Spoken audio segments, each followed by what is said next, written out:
Bismillahirrahmanirrahim. Assalamualaikum warahmatullahi wabarakatuh. Waalaikumsalam warahmatullahi wabarakatuh. Yang terhormat Ibu Kepala Sekolah Bu Bidadari serta rekan-rekan sejawat yang saya sayangi.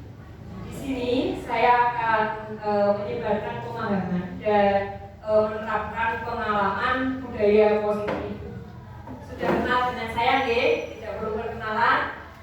Sudah? Ya, perkenalan aja. Saya Diska Nadia Permatasari, calon guru penggerak angkatan 9 dari Kabupaten Semarang. Sebelum kita memulai pada acara inti, karena cuaca yang panas, kita dingin-dingin terlebih dahulu dengan melakukan ice breaking. Siap nggih Bapak Ibu? Siap. Baik, mohon untuk berdiri.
Lanjut ya, kita langsung ke penjelasan konsep inti yang saya akan paparkan, yaitu yang pertama adalah perubahan paradigma belajar.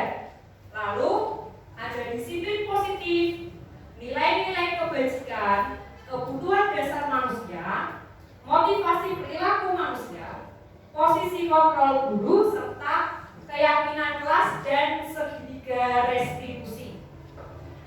Baik, untuk pembelajaran dengan paradigma baru, kenapa kok dikatakan paradigma baru, yaitu pembelajaran yang dirancang berdasarkan prinsip berdiferensiasi.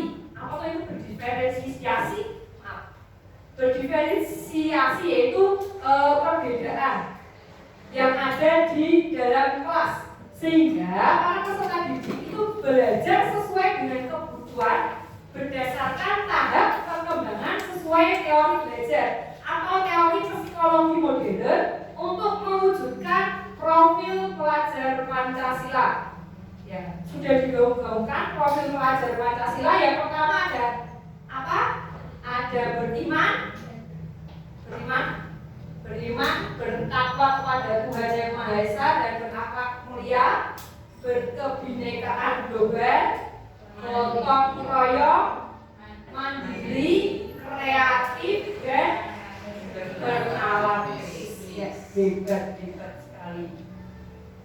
Lanjut, ini ada miskonsepsi tentang teori kontrol, yaitu ada beberapa ilusi.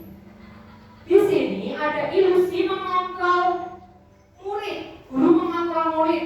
Selanjutnya ada ilusi bahwa kritik dan membuat rasa bersalah itu mampu menguatkan karakter, padahal seharusnya tidak. Lalu ada ilusi bahwa semua penguatan positif itu efektif dan bermanfaat. Tidak semuanya efektif dan bermanfaat. Ini harus kita pilah dan pilih terlebih dahulu, Bapak Ibu. Selanjutnya ada ilusi bahwa orang dewasa berhak memaksa. Justru tidak, kita tidak berhak memaksa. Anak kecil atau murid kita tidak seharusnya dipaksa. Seharusnya kita harus mengikuti kodrat zaman saat ini. Kodrat zaman dan kodrat zaman dan kodrat apa Bu? Alam. Iya, kodrat zaman dan kodrat alam. Oke, selanjutnya ini ada mengubah paradigma stimulus respon ke pendekatan teori kontrol. Coba jika diperhatikan di sini ada dua stimulus respon tentang dunia dan teori kontrol tentang dunia. Kedua ini sangat bertolak belakang. Jadi yang pertama di stimulus respon itu realitis atau kebutuhan kita sama. Tapi pada teori kontrol realitis atau kebutuhan kita itu berbeda. Dan yang kedua, semua orang itu melihat hal yang sama. Padahal setiap orang memiliki suatu gambaran yang berbeda-beda. Lalu berikutnya ada kita mencoba mengubah orang agar pandangan sama dengan kita. Padahal seharusnya kita berusaha memahami pandangan orang tentang dunia. Pasti kan berbeda-beda. Mungkin ada yang menggambarkan dunia itu menyenangkan, ada yang menggambarkan dunia itu mendebarkan, ada yang menggambarkan dunia ini menakutkan. Nah, itu gambarannya memang berbeda-beda. Kita tidak boleh satu judge dengan pandangan harus sama dengan pandangan kita. Lalu ada perilaku buruk itu sebagai suatu kesalahan. Semua perilaku itu baik dan buruknya pasti memiliki tujuan. Walaupun memang saat melakukan perilaku yang buruk kita sudah mengecap itu adalah suatu kesalahan, padahal tidak. Perilaku buruk itu bisa saja seseorang itu ingin melakukan perilaku yang baik, tapi tidak sesuai dengan keinginan. Kita sebagai yang berpandangan harus memiliki perilaku yang baik. Lanjut, orang lain bisa mengontrol saya, padahal hanya Anda yang bisa mengontrol diri Anda sendiri, bukan orang lain. Lalu saya bisa mengontrol orang lain, Anda justru tidak bisa mengontrol orang lain. Dan berikutnya, pemaksaan pada saat bujukan gagal. Ini bertolak belakang dengan kolaborasi dan konsensus menciptakan pilihan-pilihan baru. Dan yang terakhir, ini model berpikir menang atau kalah. Kita harus berpikir modelnya, pikirnya kalau tidak menang, ya menang. Tidak usah berpikir kalah. Ya. Selanjutnya ini ada materi tentang disiplin positif. Disiplin itu berasal dari kata disiplina dalam bahasa luar ya, yang artinya itu belajar. Disiplin ini mengacu pada disiplin diri sendiri, bukan disiplin orang lain. Ini memiliki tanggung jawab terhadap apa yang kita lakukan berdasarkan nilai-nilai yang kita yakini, bukan berdasarkan peraturan yang ada. Jadi keyakinan yang kita yakini ini benar, itulah disiplin. Selanjutnya, apa itu yang dikatakan disiplin positif? Ini adalah salah satu cara penerapan disiplin yang bertujuan untuk menumbuhkan kesadaran serta memperdayakan peserta didik atau murid tanpa imbalan, penghargaan, reward, ancaman atau hukuman. Misal di kelas A, kelas B, kelas C ada, kamu mengerjakan ini nanti saya beri 100, saya beri hadiah 5.000 kan? Tidak seperti itu bisa dikatakan reward. Dan itu tidak termasuk ke disiplin positif. Jadi anak itu yakin bahwa yang dilakukan itu adalah benar suatu ibadah. Saya akan melakukan kebersihan kelas, membersihkan kelas. Kalau ada iming-imingnya bintang dari Budiska, tidak seperti itu. Baik, sehingga sebagai pendidik, tujuan kita untuk menciptakan murid atau peserta didik yang memiliki disiplin diri atau disiplin positif.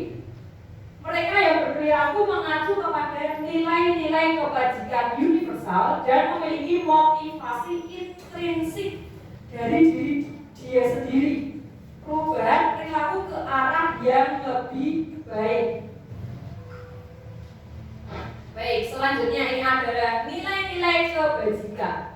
Nilai-nilai kebajikan adalah nilai-nilai yang disepakati bersama, lepas dari suku, bangsa, agama, bahasa, ras, atau latar belakang yang mendalaminya.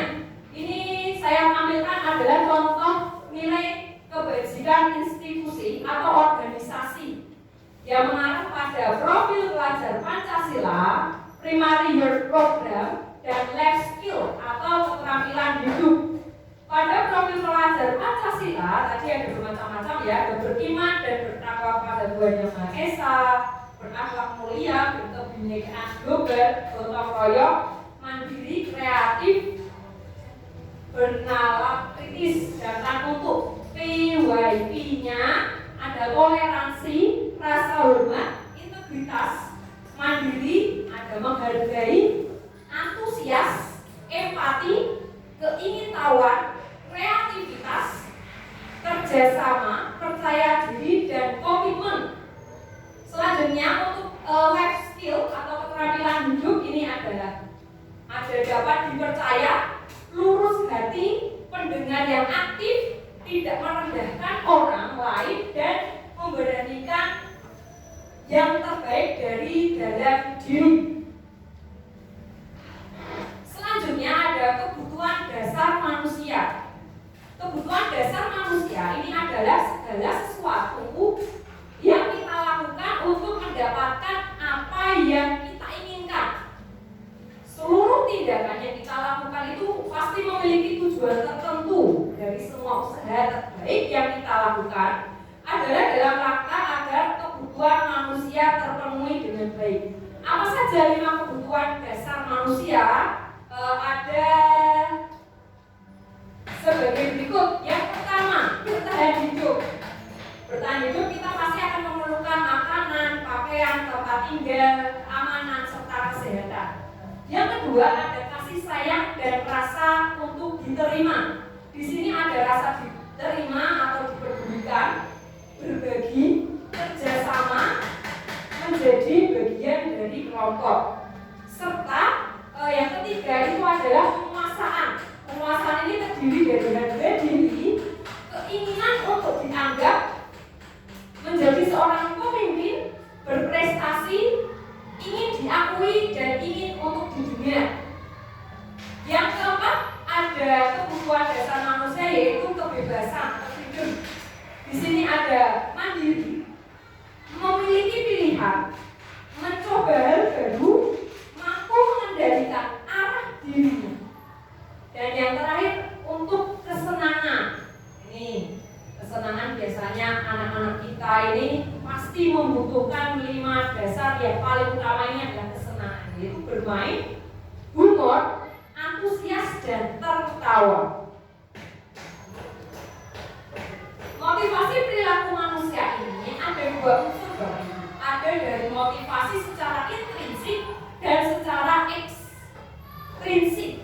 Untuk ekstrinsiknya ini bisa untuk menghindari kenyamanan, ketidaknyamanan atau hukuman.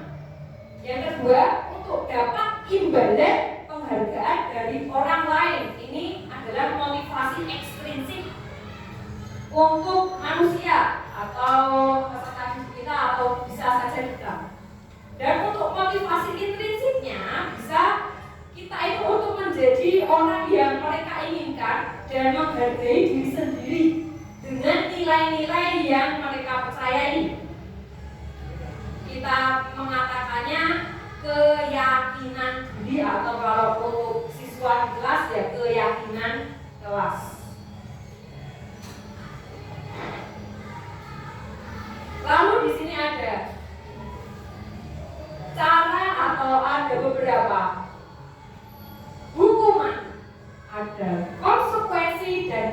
restitusi. Di sini perbedaan ketiga ini sangat jauh. Yang pertama, jika dilihat dari hukuman, itu pasti terjadi secara tidak terencana atau tiba-tiba. Dan yang kedua, biasanya murid itu tidak tahu apa yang akan terjadi dan dia tidak dilibatkan. Tahu-tahu ya, jika melakukan kesalahan pasti langsung dihukum. Itulah hukuman. Dan bersifat hanya satu arah saja, biasanya dari guru atau dari orang yang dewasa, lebih dewasa dari dia. Dan berupa hukuman bersifatnya bisa fisik atau psikis. Ini yang dinamakan hukuman. Sedangkan jika konsekuensi ini terencana dan telah disepakati sesuai dengan peraturan. Setelah itu, murid tetap dibuat merasa tidak nyaman jika dia pasti merasa bersalah. Sangat menakutkan jika siswa merasa bersalah tapi dia dibuat nyaman, itu kan takutnya dia akan terus melaksanakan kesalahan atau melakukan kesalahan. Makanya kita buat konsekuensi.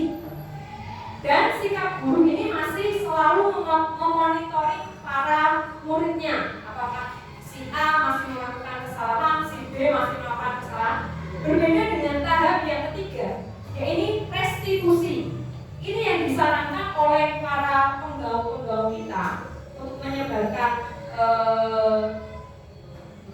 praktik baik itu adalah pada tahap restitusi, yaitu proses menciptakan kondisi bagi murid untuk memperbaiki kesalahannya. Jadi jika siswa melakukan kesalahan, kita harus mendiskusikan dengan siswa itu sendiri. Kita akan cari tahu bagaimana dia menyelesaikan masalah yang sudah dia buat, bagaimana mencari solusinya, bagaimana mencari langkah-langkah untuk kedepannya. Itulah restitusi. Dan proses kolaboratif yang mengajarkan murid untuk mencari solusi sendiri.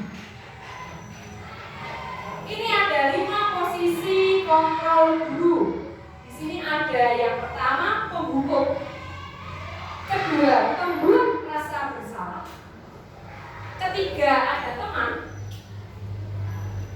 Ada pemantau dan ada manajer. Kira-kira di sini saya tanyakan kepada Bapak Ibu semua, sudah melakukan pada posisi kontrol mana saja? Apakah kelimanya sudah dilakukan? Sudah? Ya. Sudah semua, nggih? Iya. Debat-debat guru di Domulyo ini sudah melakukan 5 posisi kontrol guru. Ini contoh penerapan 5 posisi kontrol guru. Saya mengambil kasus siswa tidak memakai atribut lengkap saat upacara. Silakan anak-anak yang tidak memakai misal sabuk, silakan hormat bendera selama 1 jam. Ini adalah posisi kontrol guru sebagai pembuka.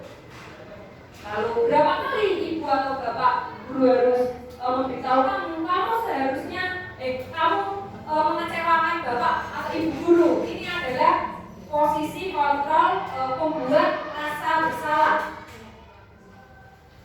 Nah, untuk kasus yang ketiga, ayo dong, anak-anak ikuti aturan sekolah, tolong bantu ibu bapak biar tidak terjadi kesalahan yang terus menerus. Ini adalah posisi kontrol teman. Dan untuk di sini ada, kamu sudah melanggar peraturan sekolah, kamu tahu konsekuensinya. Coba lihat setelah nanti upacara beli atribut, besok beli sekalian, kamu pakai atribut atau tidak. Nah, ini adalah posisi pemantau. Dan yang terakhir ini ada posisi manajer, yaitu kita menanyai, apakah kamu tahu kesalahan? Kira-kira bagaimana kamu memperbaiki kesalahanmu? Ini adalah posisi yang seharusnya memang dilakukan oleh guru. Selain ya bagus, memang kemarin dijelaskan pada saat lokal teman itu memang baik untuk pendekatannya saja kepada siswa, tapi jika dilakukan secara terus-menerus, takutnya siswa kebablasan kedekatan antara guru dan siswa itu nanti cenderung tidak respect dengan gurunya. Ya, yang ingin saya tanyakan ini kepada Bapak Ibu semua, saya memiliki beberapa contoh ini di sini. Ini saya memiliki beberapa soal, ya. Beberapa soal, contoh kasus pernyataan yang diucapkan guru ini termasuk ke dalam posisi kontrol. Apakah dia? Ya, yang nomor 1 ini, saya kecewa sekali denganmu. Apakah Bapak Ibu ada yang ingin mengangkat jari dan memberikan jawaban? Ayo angkat jari semua. Ayo bisa. Ya, pertama ini Bu Ana, silakan. Jadi pernyataannya berbunyi, saya kecewa sekali dengan kamu. Nah, dengan pernyataan itu saya itu sebagai pembuat rasa besar. Jadi ketika saya mengucapkan seperti itu, kita secara tidak langsung itu membuat anak didik saya itu membuat rasa besar. Jadi kita harus merubah kata-kata itu dengan mungkin kita sebagai manajer atau kita sebagai teman. Begitu. Oke, terima kasih Bu Ana. Jawaban Bu Ana adalah saya kecewa sekali denganmu adalah membuat rasa bersalah. Kira-kira betul atau salah? Ya, benar sekali. Beri tepuk tangan untuk Bu Ana. Untuk pernyataan yang kedua, kamu tidak pernah benar melakukannya. Kira-kira ini adalah posisi kontrol sebagai apa? Silakan. Tolong tunjuk tangan. Ayo. Saya pilih ya.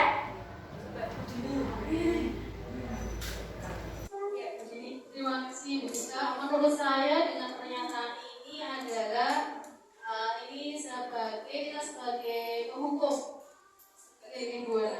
Ya. Ya. Terima kasih Bu Dini atas jawabannya. Ya. Kamu tidak pernah benar melakukannya. Ini menurut Bu Dini, ini adalah posisi kontrol sebagai penghukum. Apakah benar? Ya, benar sekali. Beri tepuk tangan untuk Bu Dini. Pernyataan yang ketiga. Di sini ada, apa rencanamu untuk menyelesaikan masalah ini? Silakan yang ingin atau yang bisa menjawab, mohon tunjukkan jari. Monggo, Bumi. Oh ya. Terima kasih Rizka. Apa rencanamu untuk menyelesaikan masalah ini?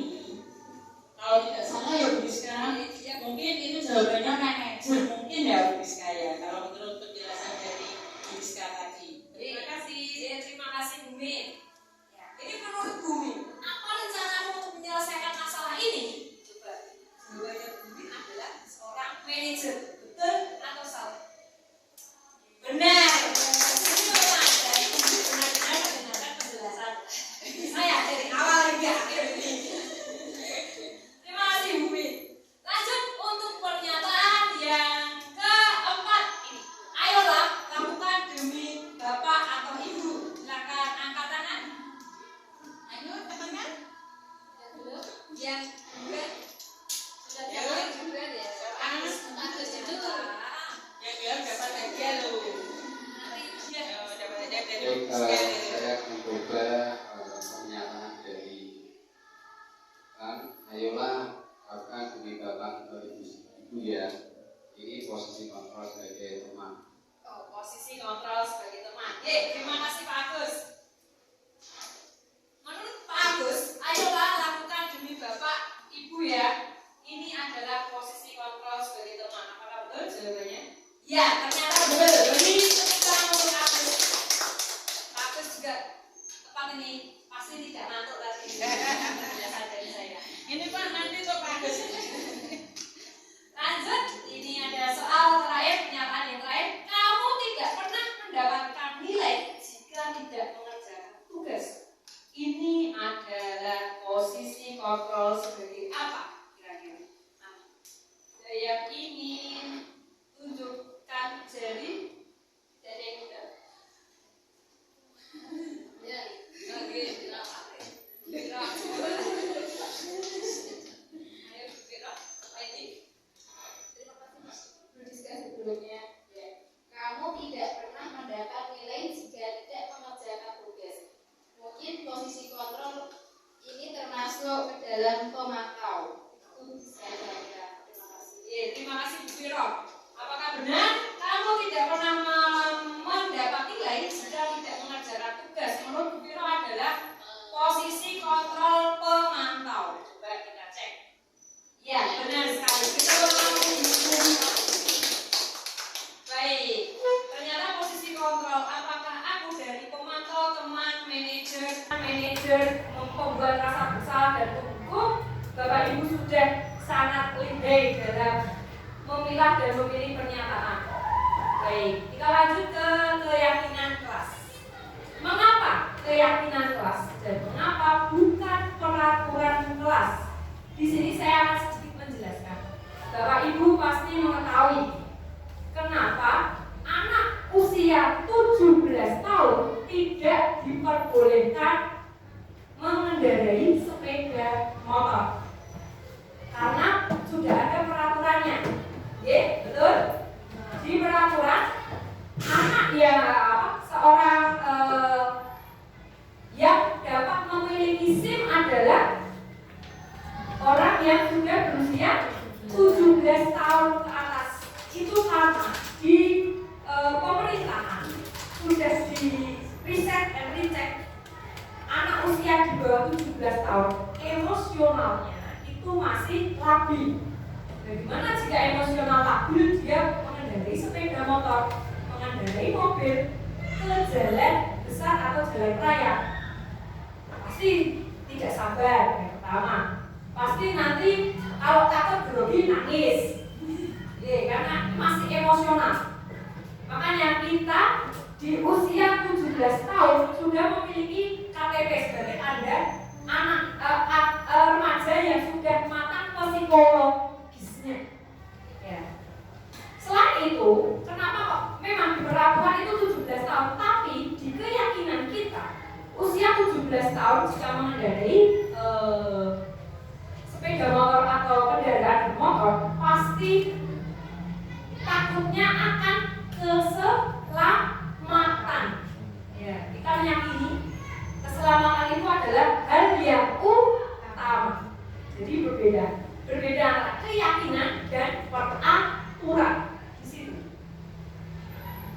Nah, di sini saya akan sedikit berbagi atau sharing tentang pembentukan keyakinan kelas di kelas saya, yaitu yang langkah-langkah yang saya gunakan ya bersifat abstrak pasti, berupa pernyataan universal. Di sini saya mencetak dan menempelkannya di papan pengumuman milik kelas, dan sedikit saja menggunakan bahasa-bahasa yang positif. Di sini tidak boleh terlambat, misal.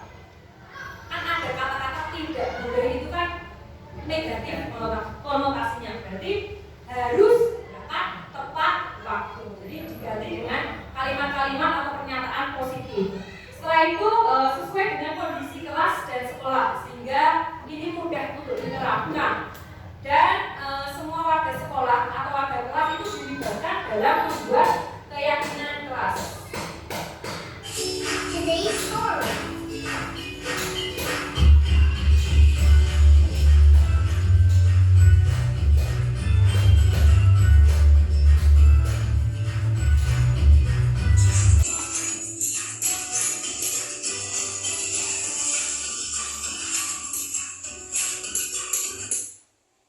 Buat seperti itu karena mungkin kalau kita tanda tangani kan siswa-siswi saya belum bisa tanda tangan, misalnya menulis nama. Jadi menggunakan cap jempol atau cap untuk cap gurunya pakai cap tangan. Kita lanjut ke segitiga restitusi. Restitusi ini adalah suatu proses dialog yang dijalankan oleh guru agar dapat menghasilkan murid yang mandiri serta bertanggung jawab. Di Di sini ada 3 langkahnya. Yang pertama yaitu menstabilkan identitas terlebih dahulu. Setelah itu kita akan melakukan validasi tindakan yang salah, dan yang terakhir menanyakan keyakinan. Untuk langkah pertama yaitu menstabilkan identitas, ini berdasarkan prinsip membuat kesalahan adalah bagian proses pembelajaran. Ini contoh pernyataannya. Berbuat salah itu wajar. Tidak ada manusia yang sempurna. Ini adalah menstabilkan identitas. Ibu juga pernah melakukan kesalahan itu. Jika memang siswa menceritakan kesalahan yang sama atau pernah kita alami, tapi jangan sekali-kali kita berbohong dengan masalah yang mirip dengan anak. Misal, anak A bermasalah pernah mencuri, terus kita yang tidak pernah mencuri terus kita ikut bermain anak. Ibu juga pernah melakukan itu, yaitu kesalahan yang sangat fatal. Kemarin pernah dijelaskan waktu lokal. Yang penting jangan pernah membohongi siswa, karena berbohong itu memang sudah tidak baik. Lalu ada pernyataan ibu tidak mau mencari siapa yang salah, siapa yang benar, tapi ingin mencari solusi. Ini adalah pernyataan menstabilkan identitas. Lanjut, ada langkah yang kedua yaitu validasi tindakan yang salah. Ini berdasarkan prinsip setiap perilaku itu berupaya memenuhi kebutuhan tertentu. Ini beberapa pernyataan. Saya ambil contoh. Kamu pasti punya alasan mengapa kamu melakukan hal itu. Misal apa? Berkelahi dengan teman, atau senggolan, atau mencuri barang milik temannya, atau bagaimana itu pasti. Padahal kamu bisa melakukan lebih buruk dari ini ya. Itu validasi tindakan yang salah. Kamu patut bangga karena telah melindungi sesuatu yang penting buatmu. Kamu melakukannya karena mempertahankan sesuatu yang penting bagimu ya. Ini adalah contoh-contoh pernyataan validasi tindakan yang salah. Dan tahap yang terakhir yaitu menanyakan keyakinan. Di sini berdasarkan prinsip teori kontrol bahwa pada dasarnya kita itu termotivasi secara intrinsik dari dalam diri kita sendiri, bukan dari ekstrinsik atau eksternal. Untuk mendapatkan reward, untuk mendapatkan pujian, bukan dari itu, dari dalam diri sendiri. Pernyataannya, apa keyakinan kelas kita, nilai-nilai apa yang telah kita sepakati bersama, seperti apa gambaran sebuah kelas yang ideal menurut kamu, kamu ingin menjadi orang yang seperti apa. Ini menanyakan keyakinan. Berikut saya akan berbagi sedikit penerapan segitiga restitusi yang sudah saya jalankan. Assalamualaikum warahmatullahi wabarakatuh. Selamat pagi Mbak Ida. Bagaimana keadaan Mbak Ida hari ini? Waalaikumsalam warahmatullahi wabarakatuh. Apakah Mbak Ida tahu kenapa bisa memanggil Mbak Ida ke ruang budi?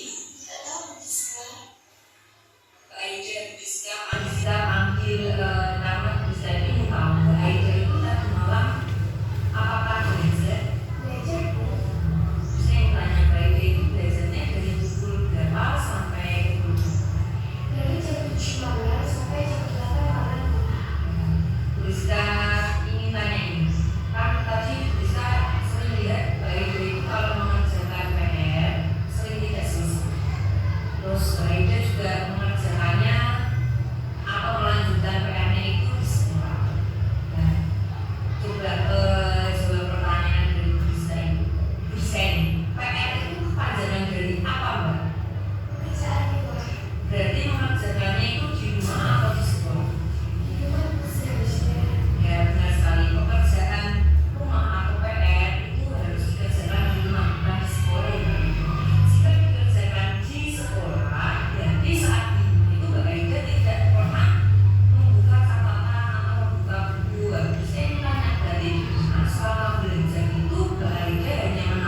melanggar komitmen kelas itu?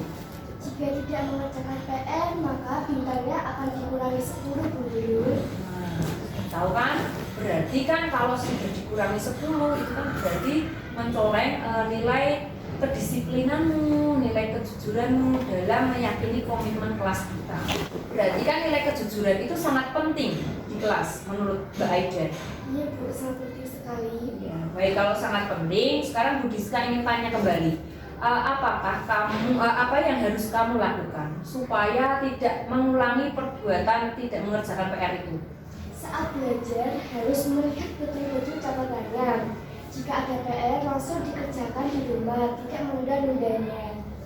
Baik, berarti Bu Diska tanya sekali lagi, Mbak Aida yakin akan berubah menjadi yang lebih baik tadi yang sudah disebutkan? Yakin Bu? Mulai kapan? Mulai hari ini. Baik, sekarang kamu sudah menjadi pribadi yang lebih baik, pribadi yang disiplin. Semoga dengan berusaha tadi yang kamu sebutkan, Mbak Aida itu bisa menjadi pribadi yang rajin, disiplin, baik, dan menjadi kebanggaan orang tua. Bisa doakan semoga yang jelek-jelek nanti bisa ditinggalkan, yang baik-baik nanti akan terus baik ke depannya. Terima kasih Mbak Aida, silahkan kembali ke dalam kelas. Baik Bu, terima kasih juga. Assalamualaikum warahmatullahi wabarakatuh, Mas Kiyosi. Bagaimana keadaan Mas Kiyosi pada siang hari ini? Waalaikumsalam, alhamdulillah baik Bu. Alhamdulillah kalau begitu. Tahukah Mas Kiyosi mengapa Bu Diska panggil Mas Kiyosi di ruang guru ini? Belum tahu Bu. Nah, Bu Diska memanggil Mas Kiyosi itu karena Bu Diska sering mendapatkan laporan dari teman-teman dan melihat dari minggu-minggu yang lalu dan hari kemarin itu kenapa Mas Kiyosi tidak pernah ikut piket sepulang sekolah? Iya benar Bu, maafkan saya Bu Diska. Nah, berarti Mas Kiyosi benar tidak pernah piket sepulang sekolah. Bu Diska boleh tahu alasannya kenapa? Iya Bu, karena saya selalu disuruh lebih awal Bu. Menurut Mas Kiyosi, perbuatan Mas Kiyosi itu baik atau benar atau tidak? Tidak Bu Guru, saya seharusnya piket dulu dan tidak boleh meninggalkan teman-teman saya. Nah, berarti Mas Kiyosi tahu kalau perbuatan itu tidak baik atau tidak benar. Jika Mas Kiyosi dijemput lebih awal, seharusnya itu Mas Kiyosi bilang dulu kepada yang menjemput, Bu atau Pak, saya mau piket dulu. Boleh dijemput lebih siang sedikit 10 atau 15 menit kemudian. Kasihan teman-teman yang lain piket pulang sampai siang, Mas Kiyosi malah sudah pulang duluan. Iya Bu Guru, saya minta maaf. Besok saya akan bilang yang dijemput untuk lebih siang sedikit untuk piket dahulu dengan teman-teman. Nah, benar Mas Kiyosi, piket itu hanya 1 kali dalam seminggu, nggak setiap hari loh ya. Kan tidak ada salahnya, 1 kali dalam seminggu itu Mas Kiyosi pulangnya lebih siang sedikit saja dari teman-teman yang lainnya yang tidak piket. Berarti Mas Kiyosi bisa berubah ya dan mengikuti piket di siang hari. Baik Bu Guru, mulai besok saya akan pulang lebih siang untuk mengikuti piket. Nah, sekarang kamu sudah menjadi pribadi anak yang baik dan sudah mulai bertanggung jawab kepada tugas piketmu. Teruslah menjadi pribadi yang baik. Besok Bu Diska pengen lihat Mas Kiyosi itu benar-benar piket atau tidak. Ya, silahkan kembali ke dalam kelas Mas Kiyosi. Terima kasih. Assalamualaikum warahmatullahi wabarakatuh. Saya Aida telah melakukan kesalahan dengan cara sering tidak mengerjakan PR dan mengerjakannya di sekolah. Dikarenakan saya hanya menata jadwal saja, tidak mengecek kembali catatan PR yang diberikan. Kedepannya saya berjanji untuk tidak mengulanginya lagi dan saya bersedia menerima konsekuensi yang dari perbuatan saya kelak. Terima kasih Bu Guru sudah mengingatkan saya supaya menjadi pribadi yang disiplin, rajin, dan menjadi pribadi yang jauh lebih baik lagi ke depannya. Terima kasih. Wassalamualaikum warahmatullahi wabarakatuh. Action. Assalamualaikum warahmatullahi wabarakatuh. Saya Kiyosi telah melakukan kesalahan dengan selalu pulang lebih awal dan tidak pernah mengikuti piket sepulang sekolah. Saya meninggalkan tugas piket dan teman-teman saya untuk pulang lebih awal. Kedepannya saya berjanji tidak mengulangi perbuatan tersebut.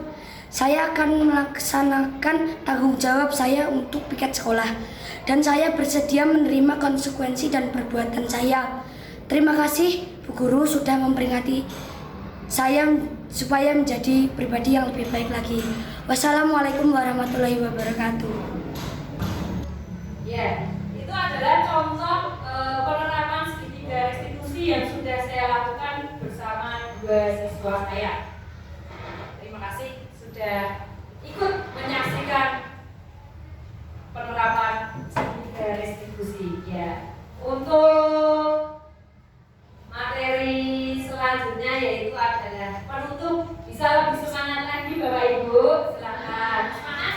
Semangat. Oke, karena sudah mau penutupan nih. Semangat. Oke, ya untuk kesimpulan dari pertemuan atau diskusi hari ini dalam penerapan program disiplin positif. Hendaknya pasti guru itu memiliki standar kepribadian profesional dan sosial yang baik, di mana guru itu mampu merefleksikan dirinya dalam posisi kontrol saat ini. Bagaimana perjalanan dirinya menjadi abang atau seorang manajer yang bisa menuntun murid-muridnya menjadi insan yang mandiri, merdeka dan bertanggung jawab. Ini berdasarkan standar nasional pendidikan kita. Terima kasih Bapak Ibu sudah meluangkan waktu untuk berdiskusi pada siang hari ini. Sekian dari saya, kurang dan lebihnya saya mohon maaf. Terima kasih. Wassalamualaikum warahmatullahi wabarakatuh.